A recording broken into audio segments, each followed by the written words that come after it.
और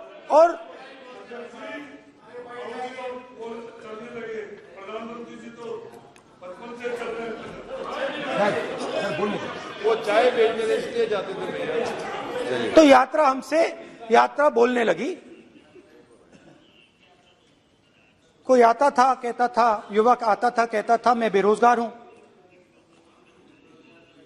हम सवाल पूछते थे, क्या पढ़ा आपने? इंजीनियरिंग की, अब क्या करते हो?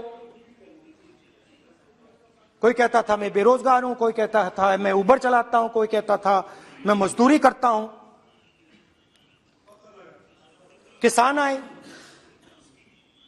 हजारों। प्रधानमंत्री बीमा योजना की बात की कि हम पैसा भरते हैं, तूफान आता है, आंधी आती है, पैसा गायब हो जाता है।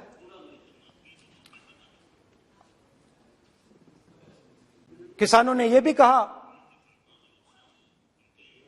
कि हमारी जमीन छीन ली जाती है, हमें सही रेट नहीं मिलता। जमीन अधिग्रहण बिल जो था वो लागू नहीं होता।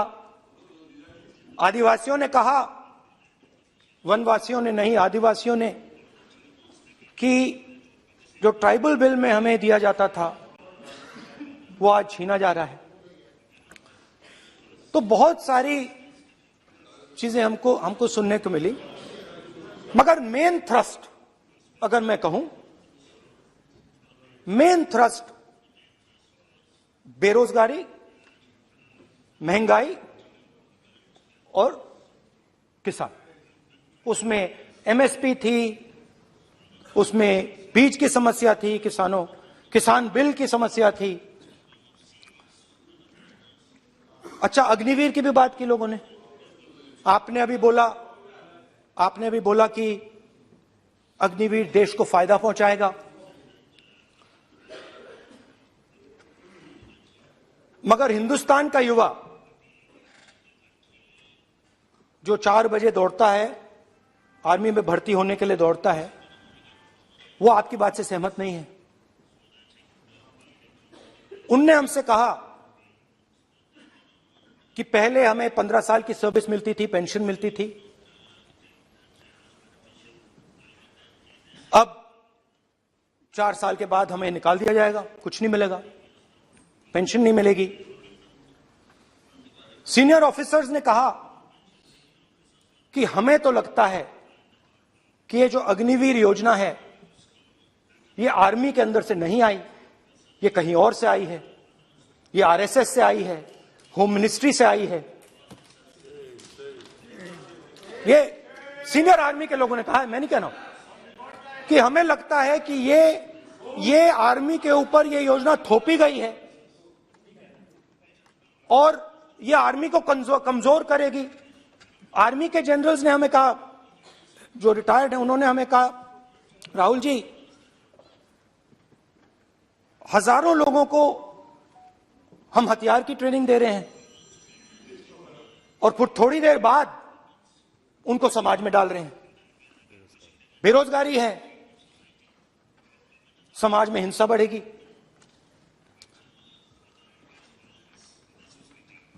तो उनके मन में था कि ये जो अग्निवीर योजना जो है, ये आर्मी के अंदर से नहीं आई है। और मुझे नाम भी बताया कि अजीत डोभाल जी ने ये योजना आर्मी पे थोपी है। क्यों नहीं ले सकते? बिल्कुल ले सकते हैं, पार्लियामेंट में थोड़ी है वो। क्यों नहीं ले सकते? क्या बात कर रहे हैं सर? ये तर्क है, बाद में अडानी के लिए भी यही बोलने वाले हैं, फिर ये तर्क है इनका। तो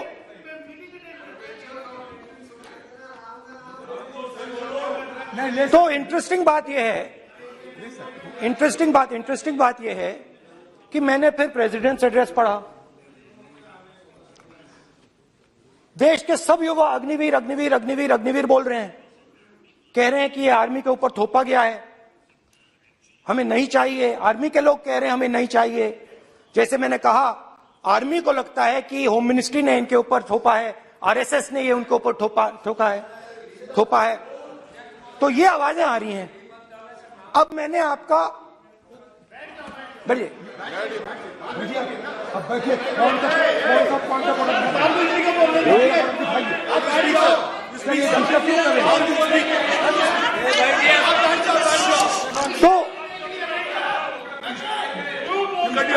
तो एक फर्क, ये थोड़ा पानी ले आओ मैंने पानी। तो मुझे एक फर्क दिखा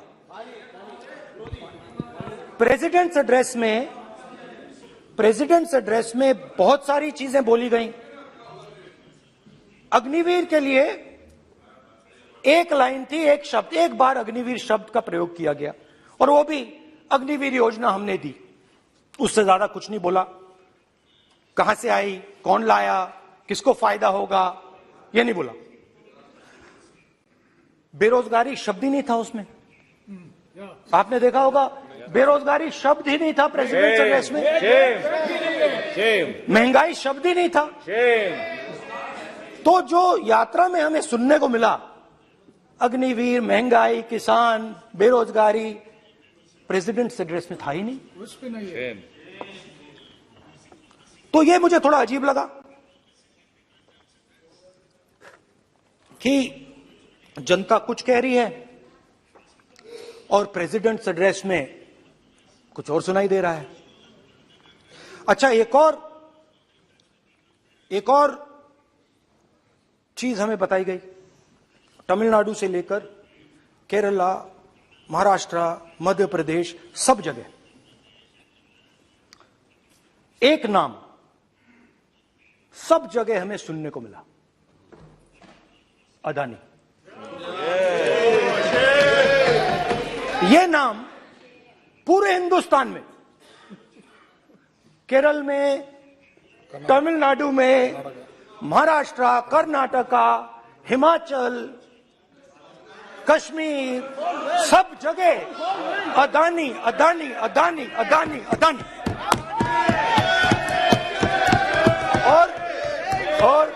और ये नाम नहीं, और इस नाम के बारे में जब लोग बोलते थे मुझसे तो 2-3 सवाल पूछते थे। ये पूछते थे कि ये जो अदानी जी हैं, ये किसी भी बिजनेस में घुस जाता है, ये सफलता प्राप्त कर जाता है, ये कभी फेल नहीं होता। और युवाओं ने मुझसे यह सवाल पूछा कि भाई ये हो क्या रहा है, हम भी सीखना चाहते हैं। मोदी जी ने कहा स्टार्टअप करो, हम भी अदानी जी जैसे बनना चाहते हैं। तो भैया किसी भी बिजनेस में घुस जाओ और एकदम सक्सेस हो जाए। यह पहला सवाल था। दूसरा सवाल था कि ये अदानी जी हैं, ये किसी भी बिजनेस में घुस जाते हैं। पहले ये 1-2 बिजनेस करते थे, अब ये 8-10 सेक्टर्स में काम करते हैं। Airports, data centres, cement, solar energy, wind energy, aerospace and defence, consumer finance, renewables, media. तो उन्होंने मुझसे पूछा कि राहुल जी, हाँ वेट करो, वेट। हाँ, धन्यवाद। पोर्ट्स की बात भी थी।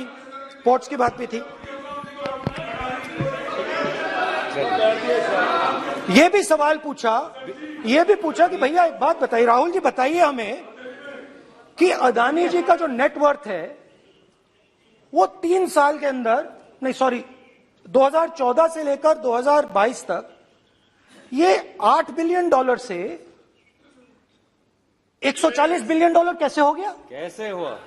मोदी ये 2014 में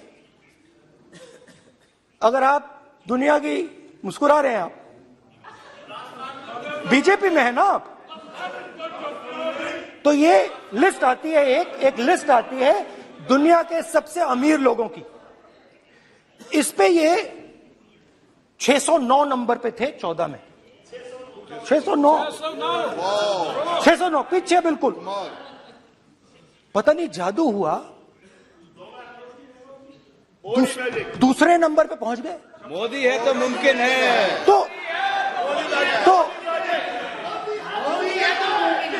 तो मुझसे पूछा यार, बहुत सारे लोगों ने पूछा कि भैया राहुल जी बताइए, हिमाचल में सेब की बात होती है अदानी जी, कश्मीर में सेब की बात होती है अदानी जी, पोर्ट्स की बात होती है अदानी जी, एयरपोर्ट की बात होती है अदानी जी, इंफ्रास्ट्रक्चर। अच्छा, हम सड़क पे चल रहे हैं, मैं पूछूं किसने बनाई? अदानी जी। तो लोगों ने यह भी पूछा कि राहुल जी, ये जो अदानी जी जो हैं, इनकी सफलता कैसे हुई? ये इतने बिजनेसेस में कैसे घुस गए? इतनी सफलता कैसे प्राप्त हुई? और सबसे जरूरी सवाल, इनका हिंदुस्तान के प्रधानमंत्री के साथ क्या रिश्ता है और कैसा रिश्ता है? देश जानना चाहता है, तो देश जानना चाहता है। ये देखिए रिश्ता, ये देख लीजिए। प्लीज पोस्टर माननीय सदस्य, पब्लिक में सर, माननीय सदस्य पोस्टर लीजिए। नहीं, प्लीज पोस्टर नहीं। पोस्टर नहीं है सर। देखिए आप बैठिए, एक मिनट बैठिए। आप पोस्टरबाजी करेंगे तो इधर नहीं, सर। कहेंगे राजस्थान के मुख्यमंत्री का पोस्टर चिपकाएंगे। पोस्टरबाजी के लिए सदन नहीं है। आप बात सर। करें, पोस्टरबाजी नहीं। स्पीकर सर, आप वरिष्ठ सदस्य हैं, स्पीकर सर, तो पोस्टरबाजी उचित नहीं है। स्पीकर सर, पोस्टरबाजी उचित नहीं है, सर। प्लीज। राजस्थान के मुख्यमंत्री, ये सच्चाई है।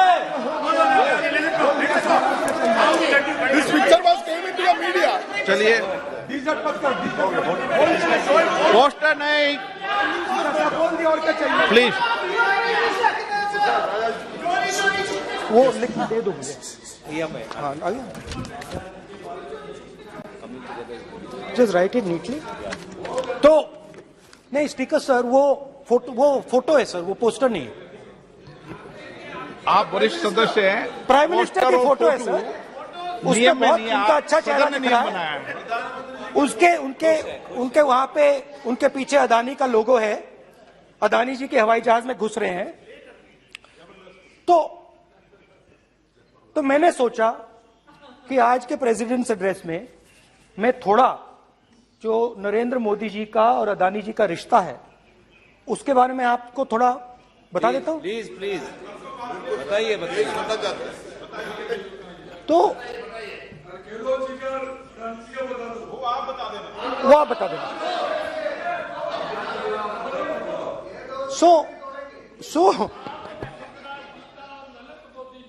So the relationship begins many years ago when Narendra Modi ji was the Chief Minister of Gujarat. And when most of India's business was asking questions of the Prime Minister, was against the Prime Minister, one man stood shoulder to shoulder with the Prime Minister. He didn't back down. That's commendable. It's not a joke. He was loyal to the Prime Minister. And what did he do? He helped Mr. Modi construct the idea of resurgent Gujarat. Right? The idea that you bring these businessmen together, and you call it resurgent Gujarat, vibrant Gujarat, they're both. And he was the backbone in setting up that group of people. Okay? And the result of that was tremendous growth of his businesses in Gujarat. Expansion of his businesses. I think then the real magic starts. जब प्रधानमंत्री जी दिल्ली आते हैं और 2014 में असली जादू शुरू होता है। मैंने कहा कि 2014 में वो 609 नंबर पे थे, कुछ ही सालों में वो दूसरे नंबर पे पहुंच गए।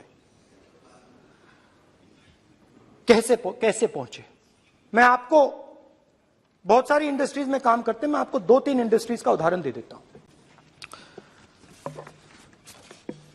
एयरपोर्ट इंडस्ट्री की बात, एयरपोर्ट्स की बात करते हैं।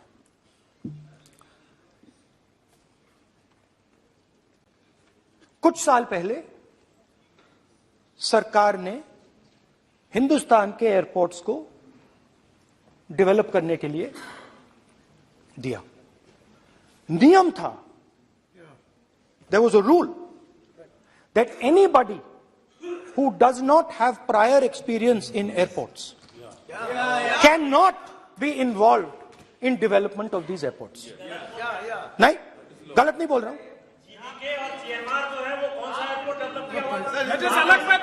आप बैठ जाइए।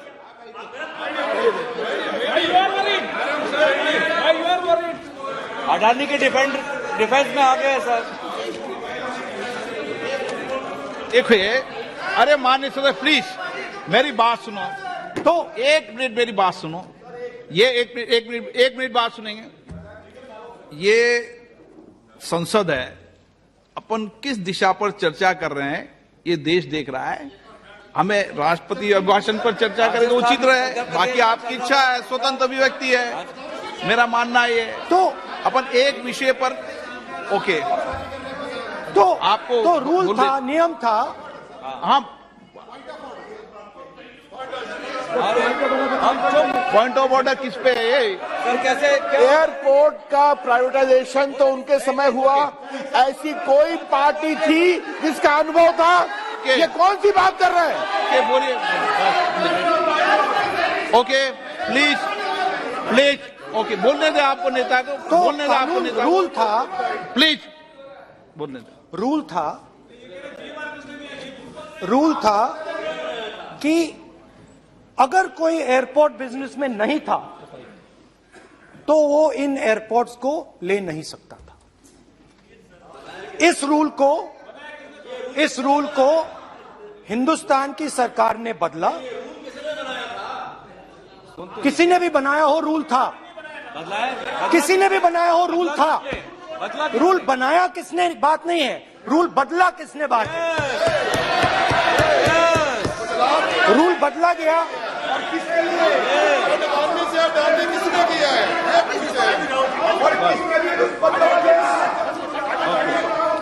रूल बदला गया।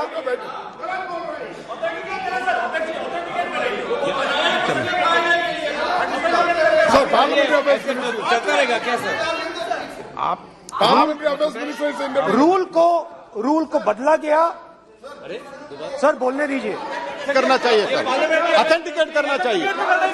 चलिए आप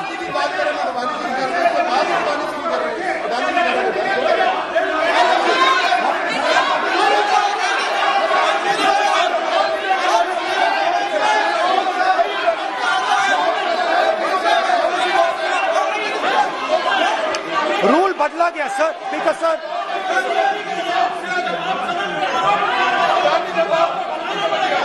बैठे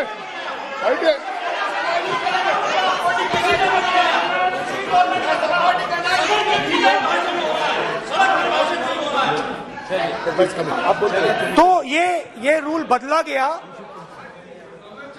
उस समय मीडिया में इसके बारे में चर्चा हुई थी। रूल बदला गया और अदानी जी को 6 एयरपोर्ट्स दिए गए। उसके बाद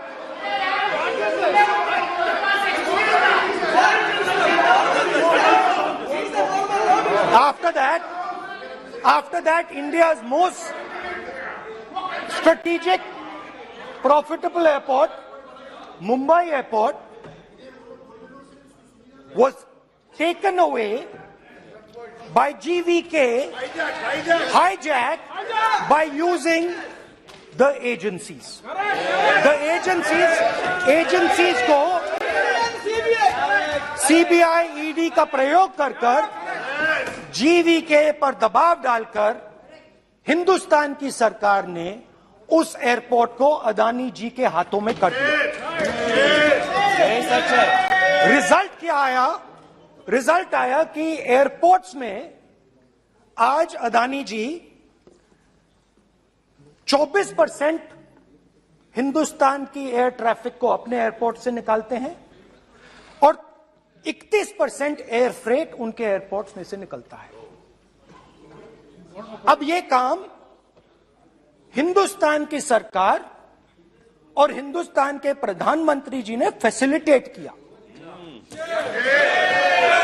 तो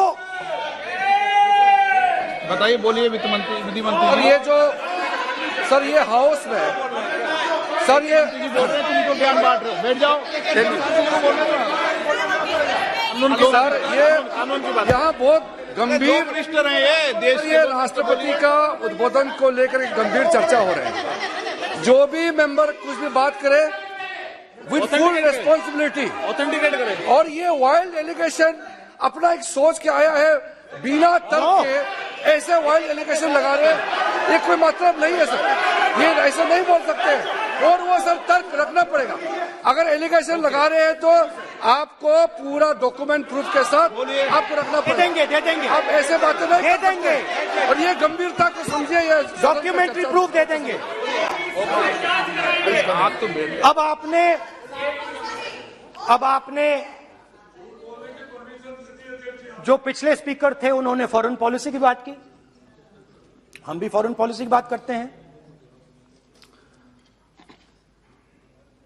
चलिए डिफेंस से शुरू करते हैं।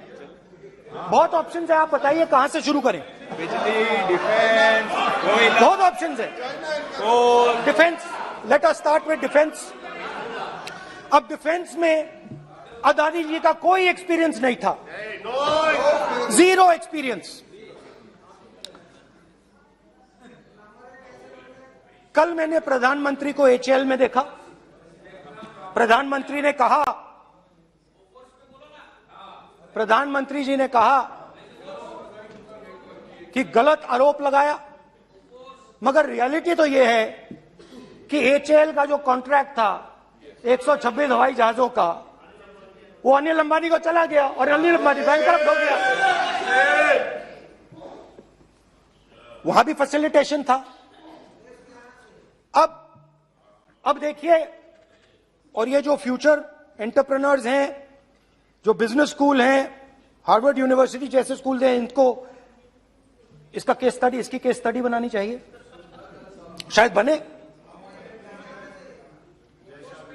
How to use government power to build individual businesses, case study.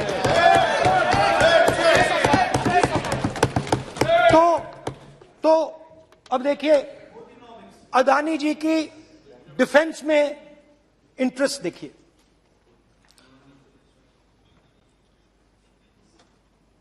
Elbit company के साथ हिंदुस्तान में अदानी जी ड्रोन्स बनाते हैं। ड्रोन्स को हिंदुस्तान की एयरफोर्स, आर्मी, नेवी के लिए रीफिट करते हैं। अदानी जी ने यह काम कभी नहीं किया है पहले। एचएएल यह काम करती है। हिंदुस्तान में और भी कंपनीज हैं जो ये काम करती हैं, मगर प्रधानमंत्री जी इजराइल जाते हैं और उसके एकदम बाद अदानी जी को ये कॉन्ट्रैक्ट मिल जाता है, मगर एक नहीं मिलता। ये मत सोचिए कि ये सिर्फ एक कंपनी की बात हो रही है, ये इंडस्ट्रीज की बात होती है यहां पे। जैसे मैंने आपको दिखाया, एयरपोर्ट का पूरा सिस्टम उठा के ले गए, 30% मार्केट शेयर एयरपोर्ट में ले गए, वैसे ही डिफेंस में करा। तो 4 डिफेंस की इनके पास कंपनीज हैं। यह काम इन्होंने कभी नहीं किया। स्मॉल आर्म्स, जिसमें टवॉर है जो हमारी स्पेशल फोर्सेस यूज करती है, आर्मी यूज करती है, जिसमें गलील स्नाइपर राइफल है, ये सब अदानी जी बनाते हैं। सीधा स्ट्रेट इजराइल में प्राइम मिनिस्टर जाते हैं, प्राइम मिनिस्टर के साथ वहां पे मतलब बीच में पैदल चलते हैं और फिर जादू से पीछे से इंडिया का फर्स्ट कॉम्प्रिहेंसिव MRO मिल जाता है मेंटेनेंस के लिए, जहाजों के मेंटेनेंस के लिए, स्मॉल आर्म्स का बिजनेस मिल जाता है, इजरायली जो ड्रोन्स हैं उसका बिजनेस मिल जाता है। मतलब जो हिंदुस्तान और इजरायल का डिफेंस का रिश्ता है वो पूरा पूरा अदानी जी के हाथ में चला जाता है, खत्म कहानी। हाँ, उसमें पेगासस भी है, तो पता नहीं वहां से क्या मतलब पेगासस कैसे आया, क्या हुआ, किसने दिया। अच्छा, एक और बड़ी इंटरेस्टिंग चीज है, एक कंपनी है अल्फा डिफेंस, जो डिफेंस इलेक्ट्रॉनिक्स का काम करती है, एवियोनिक्स का काम करती है, और बहुत स्ट्रेटेजिक कंपनी है, वो भी अदानी जी के हवाले कर दी गई, अदानी जी ने एक्वायर कर लिया। तो आपने देखा कि एयरपोर्ट्स का बिजनेस 30% मार्केट शेयर, हिंदुस्तान और इजरायल का जो वेपन्स का बिजनेस है 90% उठा के ले गए। एक विजिट फॉरेन पॉलिसी, ये है फॉरेन पॉलिसी। चलिए, अब मैंने आपको इजरायल की बात बताई, ऑस्ट्रेलिया चलते हैं। कोयला, ऑस्ट्रेलिया चलिए। ऑस्ट्रेलिया में अदानी जी जाके, नहीं क्यों? आप तो डिबेट करना चाहते थे, आप ही तो डिबेट करना चाहते थे। आपने बोला था कोई भी विषय पे डिबेट हो, तो हो गया डिबेट। अब क्यों डर रहे हो डिबेट से? अब क्यों डर रहे हो डिबेट से? क्यों डर रहे हो? जब हमने जेपीसी की मांग की, आपने बोला सदन में उठाओ। अब क्यों डर रहे हो? अब क्यों डर रहे हो? अब क्यों डर रहे हो? आप चर्चा से क्यों डर रहे हो? चर्चा से डर रहे हो आप? बैठे बैठे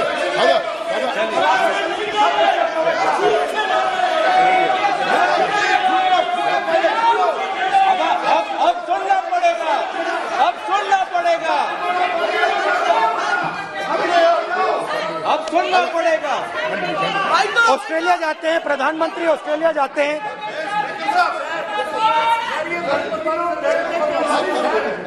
प्रधानमंत्री ऑस्ट्रेलिया जाते हैं, He's not yielding.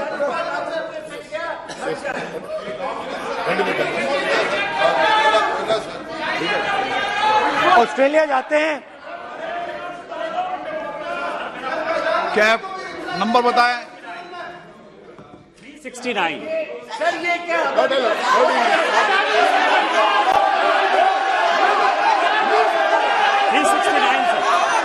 ये कहता है सर, एक पेपर और document to be laid on the table shall be duly authenticated by the member presenting. देखिए पूरा सरकार इन्होंने सर, मैं इनको चैलेंज करता हूं कि जीएमआर और जीबी के उसको कब एयरपोर्ट का जो है संचालन का अधिकार था और कौन सा रूल है वो कोट करे सर। किस रोल के आधार पर ये, इनको मैं चैलेंज करता हूं, पूरी कांग्रेस पार्टी को चैलेंज करता हूं कि जीएमआर और जीवीके को कौन सा एयरपोर्ट चलाने का लाइसेंस जब दिया तो उनको उसका नॉलेज था। मैं चैलेंज करता हूं पूरी कांग्रेस पार्टी को। जब इन्होंने बिरला को बनाने का दिया, डालमिया को बनाने का दिया, टाटा को बनाने का दिया लाइसेंस, उस वक्त उनको कौन सा मोटर चलाने का अधिकार था सर? ये गलत बयानी कर रहे हैं। मेरा ये कहना है कि आप एलिगेशन प्रधानमंत्री को ऊपर लगा रहे हैं, आप पेपर दीजिए और कौन सा रूल भारत सरकार ने चेंज किया एयरपोर्ट में अडानी के लिए वो ऑथेंटिकेट कीजिए, नहीं तो इस तरह की बात नहीं कर सकते।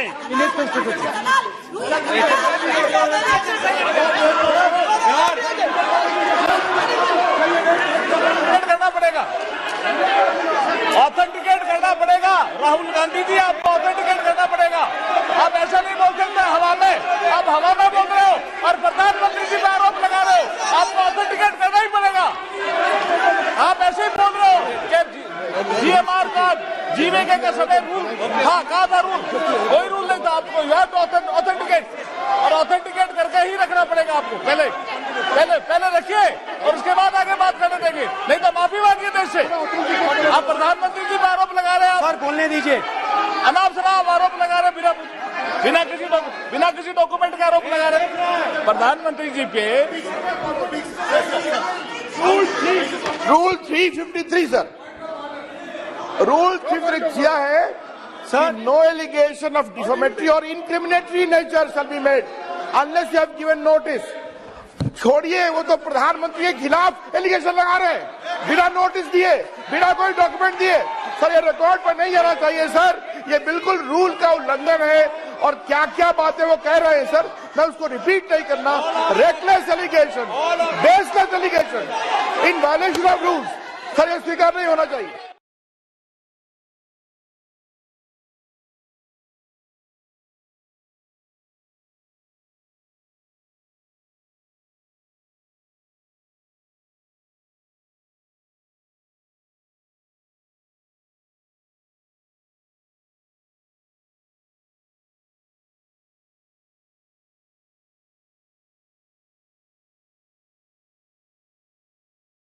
विषय पर सारी राष्ट्रपति की चर्चा लगाई, ये उचित है क्या? फिर आपको बोलना बोले नहीं स्पीकर नो, गलत तरीका है। राहुल गांधी जी आप बोल रहे हैं गलत तरीका है। क्या देश को संदेश देना चाहते हैं आप? क्या संदेश देना चाहते हैं देश को? चलिए राहुल गांधी जी। ऑस्ट्रेलिया में प्रधानमंत्री जाते हैं। आप बोलिए सर, स्पीकर सर, प्रधानमंत्री जी ऑस्ट्रेलिया जाते हैं और जादू से state bank of India $1 billion loan Adani ji को ऑफर कर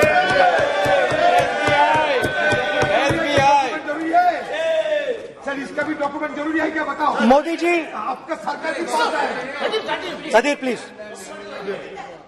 उसके बाद मैं उदाहरण दे रहा हूं, पूरी दुनिया में मोदी जी जाते हैं, घूमते हैं, तो मैं बता देता हूं क्या होता है वहां पे। बांग्लादेश में गए, हाँ काम पे ही जा रहे हैं, वही तो बोल रहा हूं, काम पे जा रहे हैं। बांग्लादेश जाते हैं, मोदी जी की पहली ट्रिप होती है बांग्लादेश में। वहां पे बांग्लादेश को इलेक्ट्रिसिटी बेचने का डिसीजन लिया जाता है। कुछ ही दिन बाद बांग्लादेश पावर डेवलपमेंट बोर्ड 25 साल का कॉन्ट्रैक्ट अदानी जी के साथ साइन कर देता है। 1500 मेगावाट इलेक्ट्रिसिटी का कॉन्ट्रैक्ट अदानी जी। चलिए वहां से श्रीलंका चलते हैं।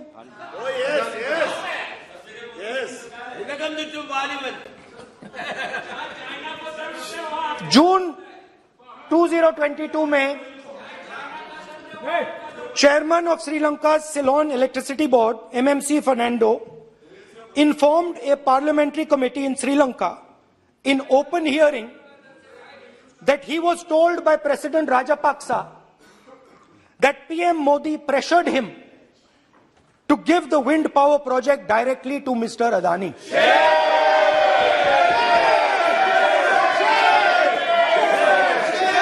मतलब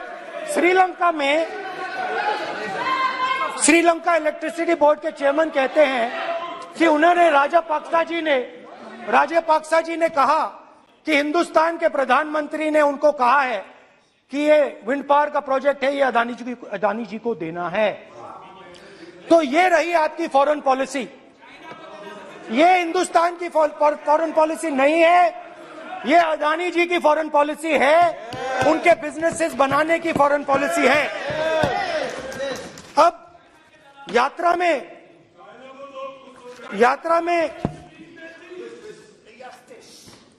में मुझसे 2-3 और सवाल पूछे गए। यात्रा में लोगों ने मुझसे पूछा, राहुल जी ये जो LIC कंपनी है इसका पैसा अदानी जी की मदद करने के लिए क्यों डाला जा रहा है? उन्होंने यह भी पूछा कि अदानी जी के जो शेयर्स हैं बड़े वोलेटाइल हैं, उसमें LIC का पैसा क्यों डाला जा रहा है? तो मेरा कहना है कि एक सेकंड, मेरा कहना है कि अदानी जी की मदद प्रधानमंत्री जी और हिंदुस्तान की सरकार कैसे करती है? हजारों करोड़ रुपए हिंदुस्तान के public sector banks Adani ji को मिलता है। 27,000 करोड़ रुपए SBI, PNB 7,000 crore, bank of Baroda 5,500 crore, ये मैं लिस्ट चलती जाएगी। एलआईसी का एक्सपोजर 36,000 करोड़ रुपए, 3 crore SBI and other PSU bank holders. So money is going to Mr. Adani and to finance.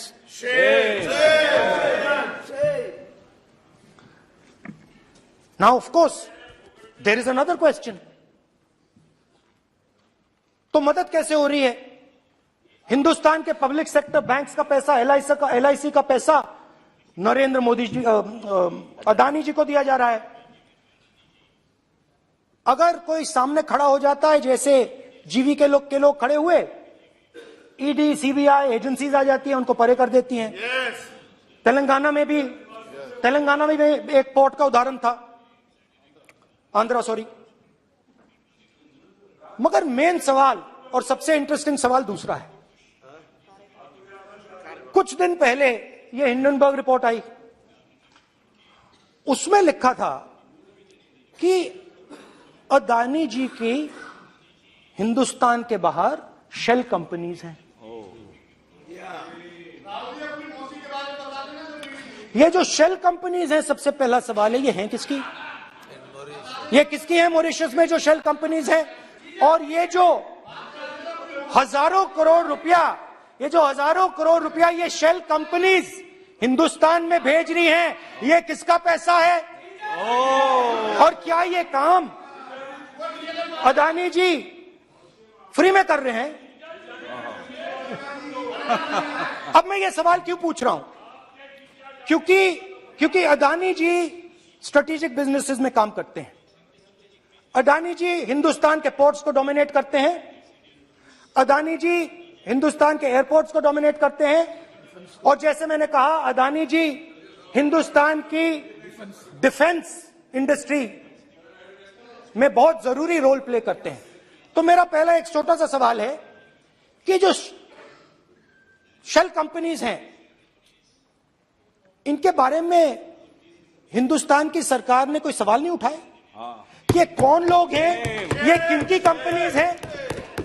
ये स्ट्रेटेजिक मामला है, पोर्ट्स का मामला है, एयरपोर्ट्स का मामला है, डिफेंस का मामला है, और जो कंपनी इन स्ट्रेटेजिक एरियाज में काम कर रही है उनके बारे में आपको मालूम ही नहीं। ये नेशनल सिक्योरिटी का मुद्दा है, आपको मालूम ही नहीं कि ये शेल कंपनीज किसकी हैं, कितना पैसा आ रहा है, किसका पैसा आ रहा है। तो एक बहुत बड़ा सवाल है, ये पैसा किसका है? ये शेल कंपनीज किसकी हैं? और ये हिंदुस्तान की सरकार की जिम्मेदारी है ये पता लगाना ये किसकी शेल कंपनीज हैं और ये किसका पैसा अंदर आ रहा है। JPC, we want JPC, we want JPC.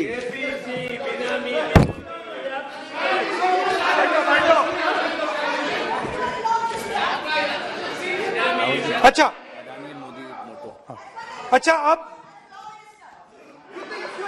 अब चलिए छोटा सा बजट के बारे में बता देता हूं। 2022 में अदानी जी अनाउंस करते हैं कि वो $50 बिलियन इन्वेस्ट करेंगे to build the world's largest green hydrogen ecosystem. और इस बजट में बीजेपी की सरकार निर्मला सीतारमण जी कहती हैं हम ग्रीन हाइड्रोजन के लिए बहुत ह्यूज इंसेंटिव्स देंगे, 19,700 करोड़ रुपए हम ग्रीन हाइड्रोजन के लिए देंगे, मतलब अदानी जी को देंगे।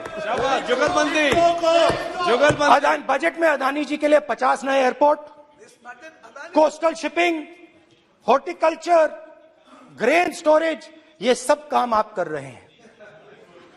तो मेरे सिर्फ कल प्रधानमंत्री जी कल भाषण देंगे, मेरे उनसे 2-3 छोटे से सवाल हैं। मेरा प्रधानमंत्री जी से 2-3 सवाल हैं।